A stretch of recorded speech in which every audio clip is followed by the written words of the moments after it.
So we'll do this. All right. We'll go ahead and get started here in just a minute. And let me make sure that we have everything set up for you to go live. So here's what I'm going to do is share my screen here. Wonderful. All right, let me share this with you here. Present. Awesome. Okay. So we are set up here. My name is Nathan Garcia. I am the founder of Pocket Planner.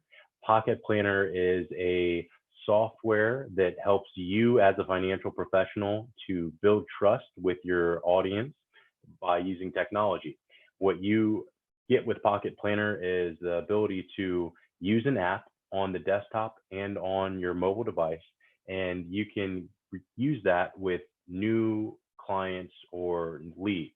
So the idea is that you can become more efficient by using technology. And what we do is we give you a tool that you can use with your clients to get their financial information and onboard them. They get to receive a balance sheet, a cash flow statement, and a retirement score, and have the ability to then schedule an appointment with you directly through their phone or through their desktop.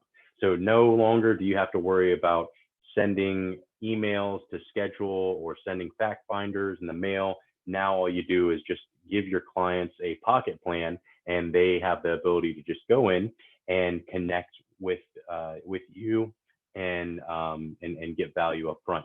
This is really helpful for you so that you have the knowledge up front before you meet with somebody about how you can help them. And it also allows you to stay in touch with folks when you may be working with 10s, 20 people a week, and you're not going to close them all, but you'd still like to stay in touch with them.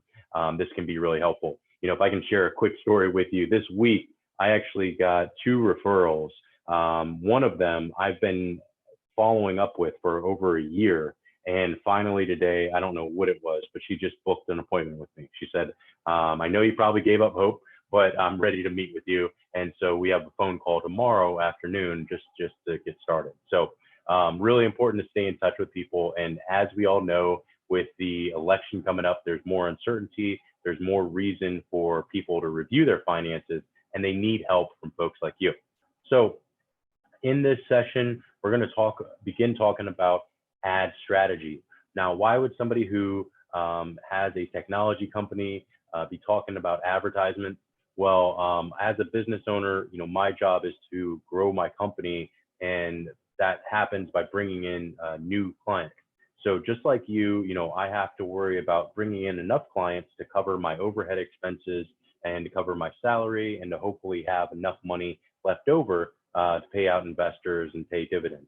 And so in order to do that, we have to make sure that we're bringing in the right customers, and we're not paying too much for those customers, because your client acquisition cost is going to determine, it's going to have a lot of impact on your profitability. And so if you can get this right, then you can have more certainty around your profitability. Unfortunately, what happens is that many people don't know how to advertise online. And so I see so many people boosting their posts on Facebook or just running some generic campaigns, and they get frustrated even after they've spent $10, $20, $30,000. They think just throwing more money at the campaign is going to make it more profitable, and that's just not the fact. So what you'll learn in this, in the hour that we spend together, is how to run a comprehensive ad strategy. Now, what is a strategy? Well, it is a overall series of tactics with a single focus. So in this situation, what we're focused on is just getting the, I love that this is going on in the background, right? This is what happens when you work from home, is that you've got your Chromecast is just going on, broadcasting Lord knows what. So what a strategy is it's a series of tactics to get a desired result, a single result. And so you might run a series of ad campaigns. You might be running some direct mail. You might be running some Facebook ads. You might be running Google ads. You might be asking for referrals. All of those are different campaigns, different tactics to get a single result of getting new clients. And so we want to have a strategy going into our advertising so that we're able to generate some new business and do it in a manner that is easy and predictable and scalable. You know, that's the best thing with advertising, is if you can have peace of mind that you can duplicate the results and that you can expand the budget in order to keep those results coming in predictably, then you've got a recipe for success. So we're going to begin by talking about a few of the metrics that are most important with any advertising campaign. The first one is your customer long-term value. And what this is a measure of what a client's financial value is for your company. Now, we start with this because we want to start with the end in mind. You know, you want to have the ability to understand how much you should pay for a client. And in order to understand how much you can pay for a client, you need to know what they're actually worth. So measuring what their long-term value is going to allow you to understand how much can I pay for that client. So using my customer long-term value, now I can work backwards and I can actually determine how much I can pay for a client without going broke. You know, there's a great Harvard Business Study paper out there that talks about, are you growing broke? And so many people just don't understand that they overpay for clients. And as a result of that, you know, they think that they're doing well because they're getting these new clients in, but in reality, they're not doing that on a profitable basis that is going to allow them to have a profit, a gross profit, after all their expenses are paid. So we want to look at our customer long-term value. This is really easy to do by looking at the existing revenue that has come in from your clients. I like to look at this for at least a quarterly basis, but it's helpful if you can go back as long as you have records for. The reason I say that is that you're going to notice that if you look at how well you were doing in 2020 year to date versus what you're doing in 2019 versus what you were doing in 2018, you go back a couple years, you'll notice that things have changed, especially if you're doing the same marketing. You'll notice that, you know, maybe my direct mail costs have gone up over the past couple years, and my customer lifetime value has actually gone down. So here's an example of the long-term value for an advisor who's making money with a yearly financial planning fee and then assets under management. So in year one, they're charging a financial planning fee of $2,500. They're managing a portfolio that generates $2,500 in fees. And so they're able to generate $5,000 in total fees collected, total revenue that year. Year two, they generate $5,150. Year three, they're back down to $5,000. So over that 3-year time horizon, now they've generated $15,150. And if we divide that by, if we look at the total value over that time frame of that 3 years, then that gives us the number of $15,150. So that is the total value of a customer over that time period. That's my customer lifetime value. So if I'm paying more than $15,150 for a client, then I know that something's wrong, right? But really, you have other costs associated with this client, right? You're probably going to have costs like your overhead, your salary for your employees. You're going to have your cost of goods, meaning your software, things like that. So all of those need to be subtracted out. So where we want to go with that number is, once we have our customer lifetime value, now we want to know what our cost per customer is. And the cost per customer is going to include all the cost of getting a new customer. So that's going to include your marketing costs, your advertising costs. You're going to have to include all of those appointments that you met with, you know, people who were good leads but didn't become customers. You want to include all of those expenses. And you want to include your time in that as well, because what we want to understand is, how much does it cost to go out and buy a customer? So many people are looking for the next best thing. Everybody wants a steroid shot in business, right? They don't want to go to the gym and to do reps over and over again. Instead, they just want the juice, and then they want to see their pocketbook or their bank account swell up. But they can't do that in a predictable fashion, and it constantly leaves them looking for the next best thing. And so when you understand what your cost per customer is, then you'll understand opportunities that are presented to you, whether it's buying leads from NerdWallet, or partnering for an event, or paying for referrals. Whatever the case may be, you can say, well, if that cost is more than my cost per customer, then I can't do it, right? Because I'm not going to be profitable. And so you don't want to sacrifice, especially as a financial professional, you don't want to sacrifice the short-term revenue first in exchange for long-term debt or long-term loss, right? So we want to know what our cost per customer is. A good way to do this is just to look at your total marketing cost, how many customers you got, and just give you a rough number there, and then divide it. So that's going to allow you to say, okay, when I'm running my ads now, I don't want to pay more than X, right? It's like a stop loss with trading. Is that, I want to have a limit on how much I'm going to lose before I get out of a stock. Same principle applies to your advertising, is that we want to have a stop limit on how much we're paying for a new customer itself. So your cost per customer is really important. Your customer lifetime value is really important as well. And then we also want to look at your cost per attendee. So many advisors now are doing events on their online, right? They're doing these webinars. They're doing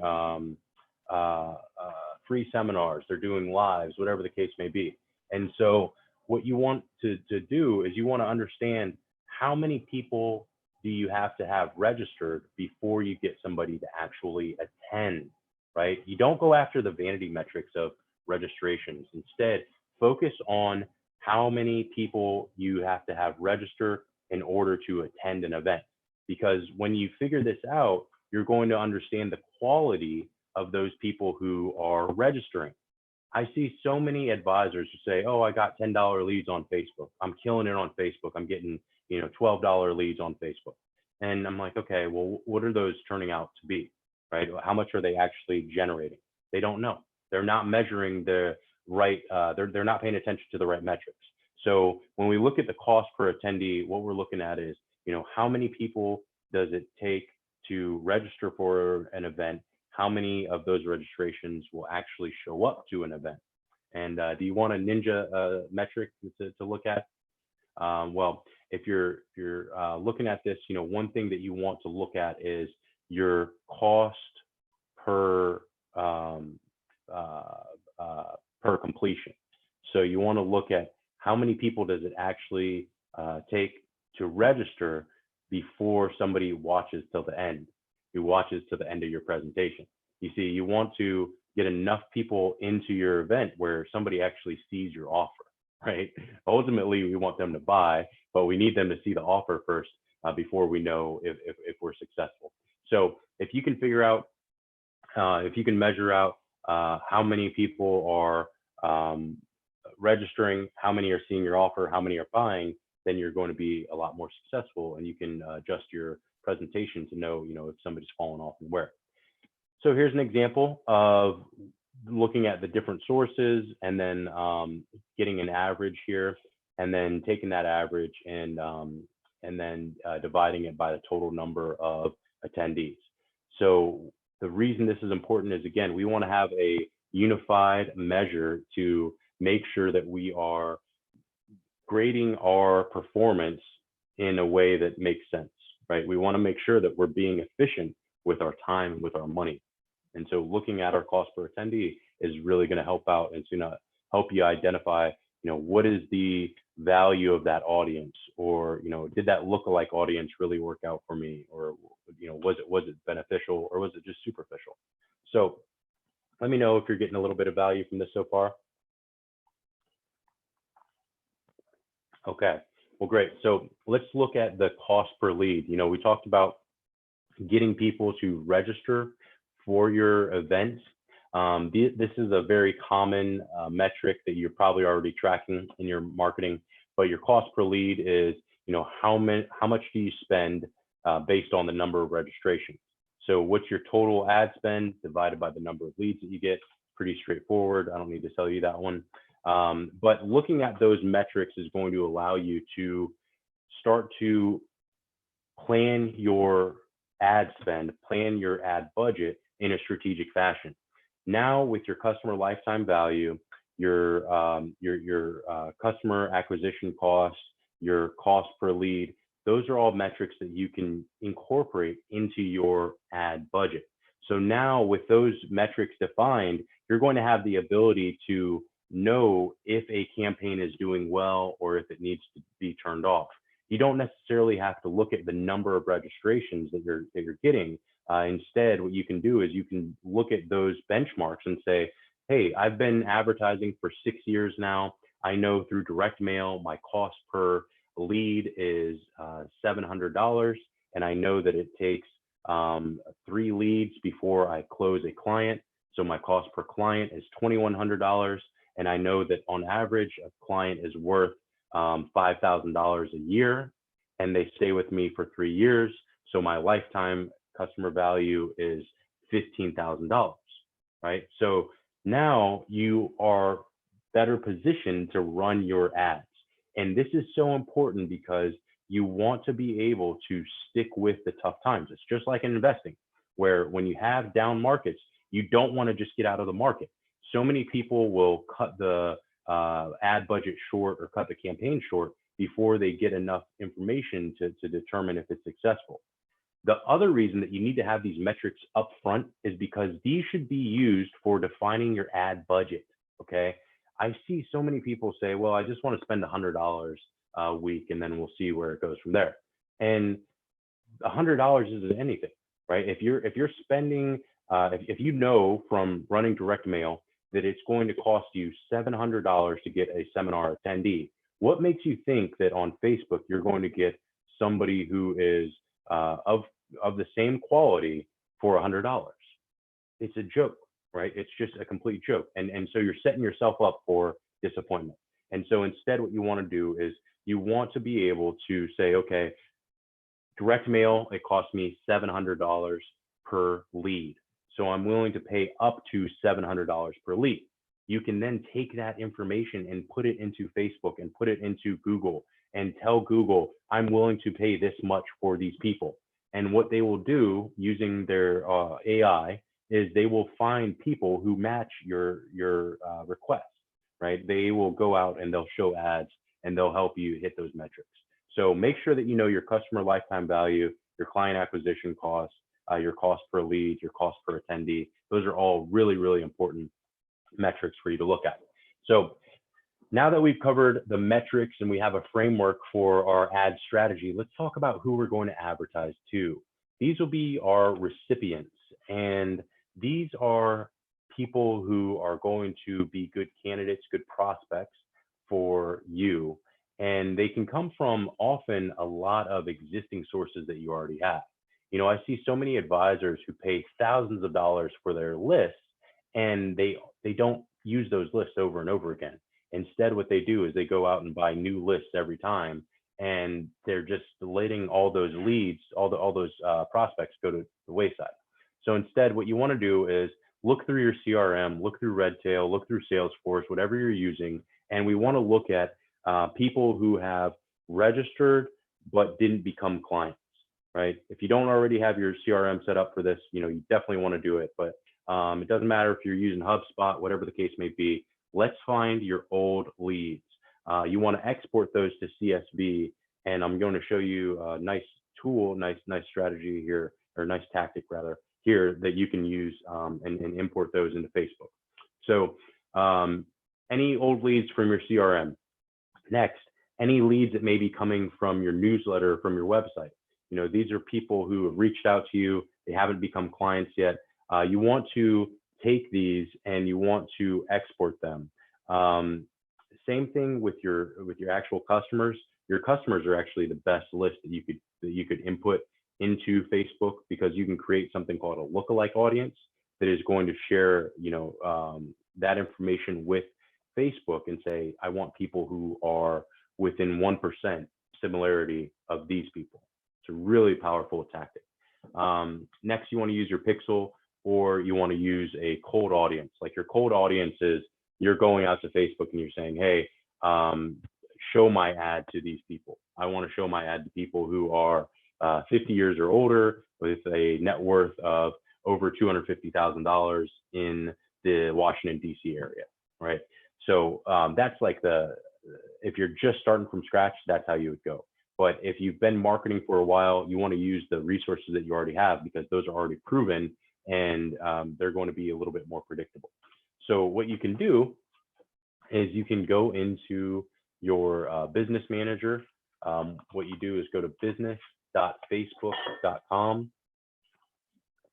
And here you just want to select the ad account that you're using. And you want to go up here and go to your audiences. Now, there are two reasons that you want to do this. One is that you want to use it for advertising purposes, right? So you want to be able to give that data to Facebook so that you can show ads to these people. The other is because you want Facebook to then tell you who they have that's similar to that. So your Facebook audience, you should have a list of different audiences, people who are visiting your website over different periods of time, people who have engaged with specific pages of your your website. So your order page, your success page, your login page, things like that. So what we can do is we can create an audience, and you want to go to custom audience here. And you have these different sources that you can give the data to Facebook. It could be from your website, it could be your customer list, it could be offline activity. So, if somebody actually came into your store, or your office, you could put that there.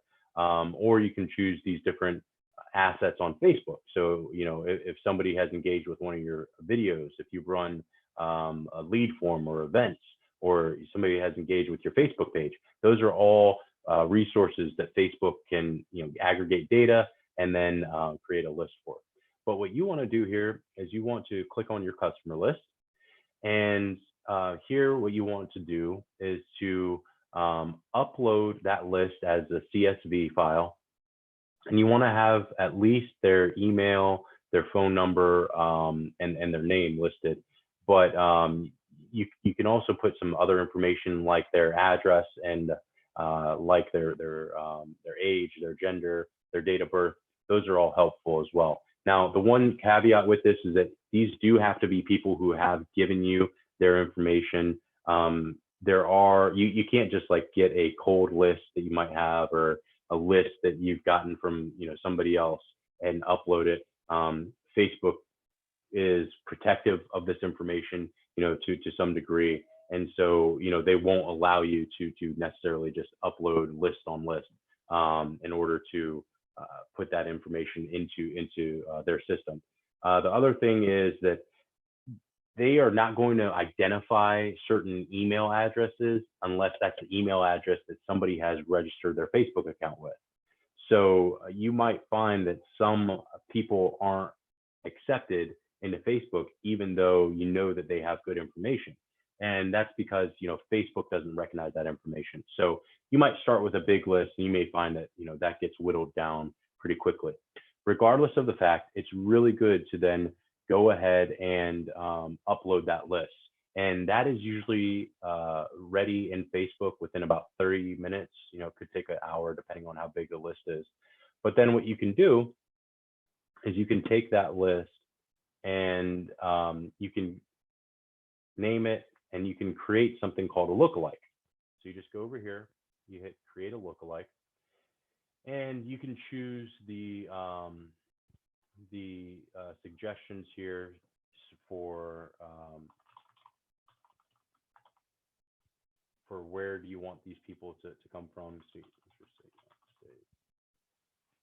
so you could just say United States. You can search for different regions. So now let's say Jacksonville, Florida. Apparently that's not a place.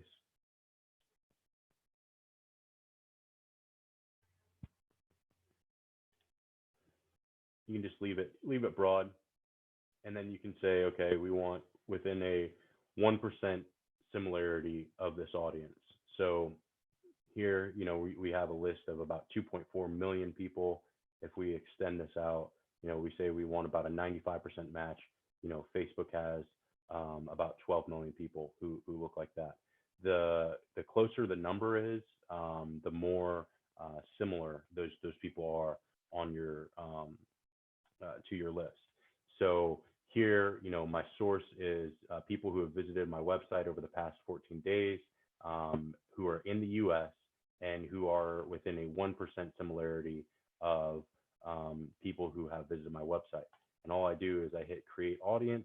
And now what Facebook is going to do is they're going to go inside their database, and they've got, I think, 240,000 data points on people, and they're going to create a list of people now who look like that, and they're going to add them in my list. And so what can happen is that now I can advertise my events to people on that list. So it's a really great tool for you. And what you'll find is that you can segment this by a lot of different factors, like net worth, like the type of customers, the type of events that they attended, and this helps you to get the people who you work best with. So it's a really great tool, and it's something that you should use because it is completely for free. So we talked about getting the list of people to advertise to. We've talked about the metrics to use to generate a winning strategy. Now let's talk about the actual campaigns that you're going to run in order to get people to register and to take action. So we want to run different types of campaigns. You don't want to run just a hot offer, meaning that you just say, hey, come buy this thing. Think about the last thing that you bought, the last major decision that you made. Maybe it was putting an addition on your house. Maybe it was buying a roof. Maybe it was buying a car. Those are decisions that you make once every 5 years, 7 years, 10 years. So they're not decisions that you're going to be compelled to act on just because you see a good deal. Somebody might say, oh yeah, we'll do your roof for $1,500. They might knock on your door and say, hey, we'll do your roof for $1,500. You're not going to just take that offer up without doing a little bit of research. You're probably going to be a little concerned about why that price is so low if you just see it. It might be a hell of a price, but at the same time, you don't know those guys. You don't know if they're up to something. If it's too low, you're going to be concerned that they don't have a good reputation. And so the same philosophy goes with your clients and those that you are advertising to. So what we want to do as a financial professional is build a relationship with folks. We want to build trust. We want to build loyalty. We want to get familiar with our clients so that they know us. And by the time that they talk to us, they already know what to expect, and they're actually excited about talking to us. So this is going to help you to attract the right people who are going to be advocates of your business, help grow your tribe, but then it's also going to allow you to spend less on your advertising as a whole because you're attracting the right people to you. So in order to do that, we want to share value. We want to start a relationship off with value. When you think about those times that we used to go to the mall and you would get a free sample from a food vendor out in the food court, they were handing you a toothpick with a little bite on it. And even though you didn't intend to say get Chinese food, you would try it out anyways because you're hungry, it smells great. And then you're like, I just had Sbarro, whatever, last time I was here. So, why not? I'll take that. And next thing you know, you're eating, Sakura, whatever the case might be. So you want to have a similar tactic with your advertising, build value up front. There's so many topics right now that people just don't know about. They also don't have a lot of trust in media as a whole, right? Because of just the record that we've seen, especially over the past year. And so if you can introduce a topic that is of interest and come from a position of authority where you have a business, you are a professional, you've been doing this a while, then you can get some engagement through that piece. And when somebody clicks on your news story or your article or your video, they're in the digital world, they're raising their hand. They're saying, hey, I'm interested in that.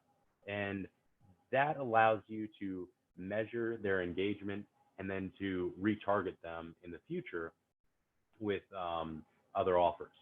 So, what does this look like? Well, you might see something like this. This is a campaign that I ran earlier this summer. And what we were doing is we wanted to use a figure, Warren Buffett, somebody that people knew, and we wanted to use one of his quotes just to get attention. So, this is a quote from him, and it just says, "Price is what you pay, value is what you get," and then it just has a little bit of information about us. This was a like campaign. This was just used to, get people to pay attention to us. It wasn't asking them for anything. When you're scrolling down through your feed and you see this, oh, Warren Buffett, I like him. What's this quote? Oh, yeah, value. Okay, boom, thumbs up, and then keep going, right? I'm not asking them for a big commitment. I'm just showing them something. If they like it, then they're gonna hit that like button. And what's great is once they hit that like button, now Facebook is recording that and they're giving me access to that information.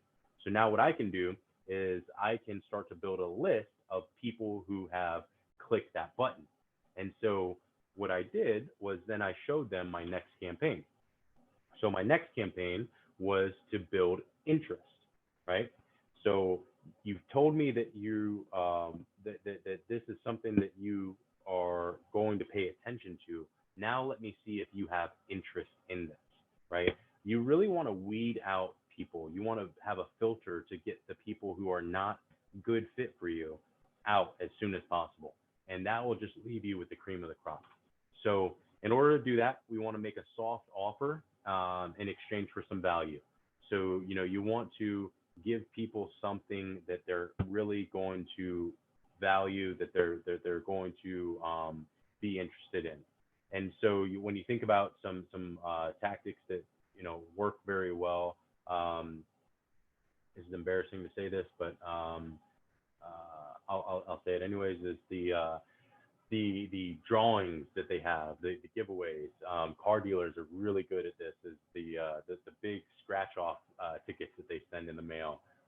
One time I fell for this, and if my my fiance sees this, she's gonna laugh at it. But we got this scratch off ticket from a big company, big car dealership, and I knew it was BS, right? But there's still something in me that just was like, what if it's real? And so we scratch it off, and it's like, oh, you've won $30,000. Come in and exchange this, and collect your check. And I love marketing as a whole. So even though 90% of me was like it's BS, the other 10% of me was like, hey, where does this lead? What does their funnel look like? What is their value at? And so we go in there, and it ends up being that your winning ticket placed you in a lottery where they were going to draw somebody out at the end of the weekend, and if they won, then they'd get like 25 grand. So the value exchange was that they would appraise your car, they'd tell you what they'd buy it for right then, and then you went home with that. So you want to have something similar with with your business in order to exchange value. I know so many attorneys and accountants who think that this is below them, but they're literally leaving business to the likes of TurboTax and to the likes of other digital tools who are just eating their lunch. That's why you see industries, especially in the tax industry, they're getting commoditized, right? Is that people don't understand the value of a CPA. Instead, they just look at it as a tax preparation service. And so you want to differentiate your practice by leading with value. So if you're a CPA, I'm going to offer you a review over your financial situation. I'm going to share a report with you for the 3 most important metrics to look at before you retire. If you're an estate planner, the 7 deadly mistakes that can leave all of your money to the government. There are different educational pieces that allow you to educate your client, but then to also build trust and to gauge interest. So you want to offer them a bribe of some sort, and you want to present this in multiple ways. People are just naturally skeptical of anything online, and so you need to be able to present it in multiple angles that they are going to engage with it. And that might be in the form of different creatives, right? You may offer something that's just a cover of a book. It might be somebody reading the book. It might be a woman holding up the book. Somebody may need to see an ad like that 4 or 5 times before they actually click it. But you want to be able to test out the different creatives, the different images that you're using, and then the different messaging that you're using as well. So the offer stays the same, but you test out variations of the creatives and the copy. So here is a offer. This is a campaign that we ran earlier this summer. Build a free financial plan and connect with professionals. So this was just for people to take up the free trial offer through Pocket Plan. And so what we did is we ran a video. We had 4 different variations of this video on different topics. We ran it to the same audience, just with 4 different variations and the same message. So we were testing out the creative in that case because what was staying the same was the audience, the message was staying the same. What was different was the creative. Once we figured out the creative that worked, then we took that creative and we ran variations of the message. Once we had the message that worked, then we took that and we ran it to different audiences. So there's a process to go along with this, but now we have a winning ad. We know what we need to say and we know who we can market it to.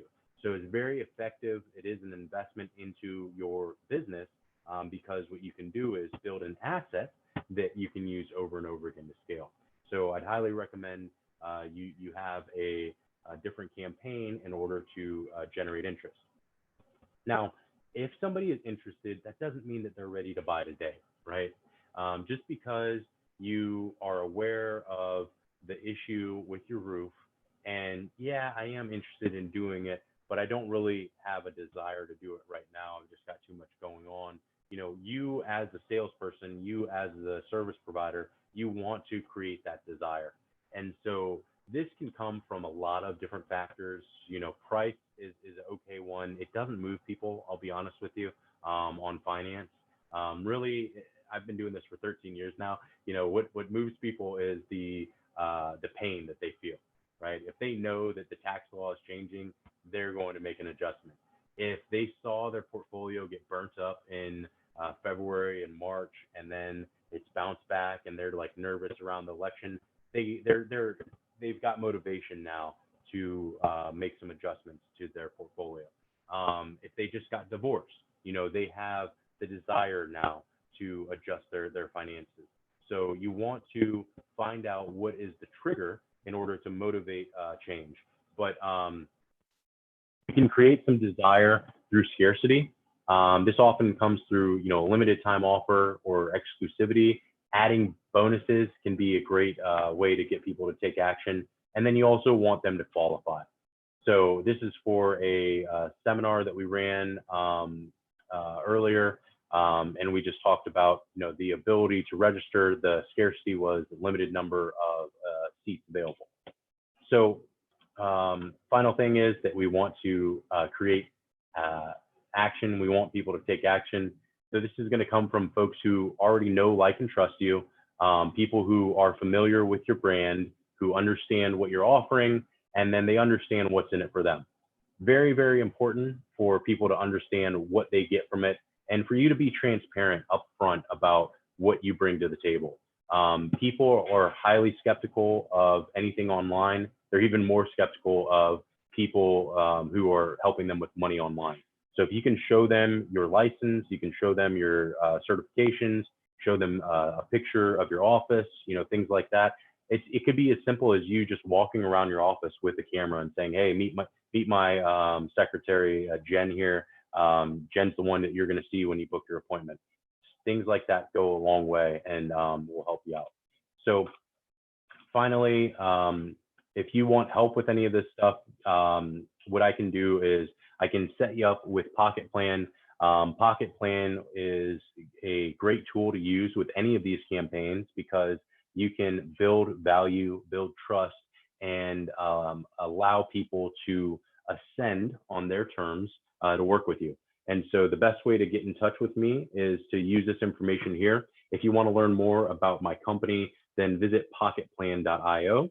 And if you enjoyed this, please let me know by going and liking our Facebook or LinkedIn page. So I appreciate you attending, and I look forward to you attending next week's session as well. And if you have any questions, don't hesitate to reach out. Thanks so much, and I look forward to seeing you next week. Take care.